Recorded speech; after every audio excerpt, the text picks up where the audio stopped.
ভাই সালাম আলাইকুম। ওয়ালাইকুম আসসালাম। 17 Pro Max 17 আছে? Pro Max আছে। আছে। কি কালার লাগবে? কালার তো ব্লু। Blue colour. 256 256। এই যে 17 Pro Max blue colour 256।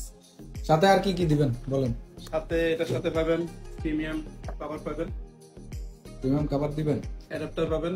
Adapter কি অ্যাপলের অরিজিনাল? অ্যাডাপ্টার অ্যাপলের অরিজিনাল অ্যাডাপ্টার। অ্যাপলের অরিজিনাল অ্যাডাপ্টার আর কি এটা দিবেন? Premium protector glass. Screen protector. Screen protector. সবগুলো মিলে আপনি একটা প্যাকেজ পাবেন। কত ভাই সবগুলো মিলে কত? প্যাকেজ কত বলেন? প্রাইসটা আপনাকে অবশ্যই একদম এক্সক্লুসিভ প্রাইস দেওয়া হবে। আপনি আসেন আমাদের শপ ভিজিট করেন, আপনাকে এক্সক্লুসিভ প্রাইস দেওয়া হবে।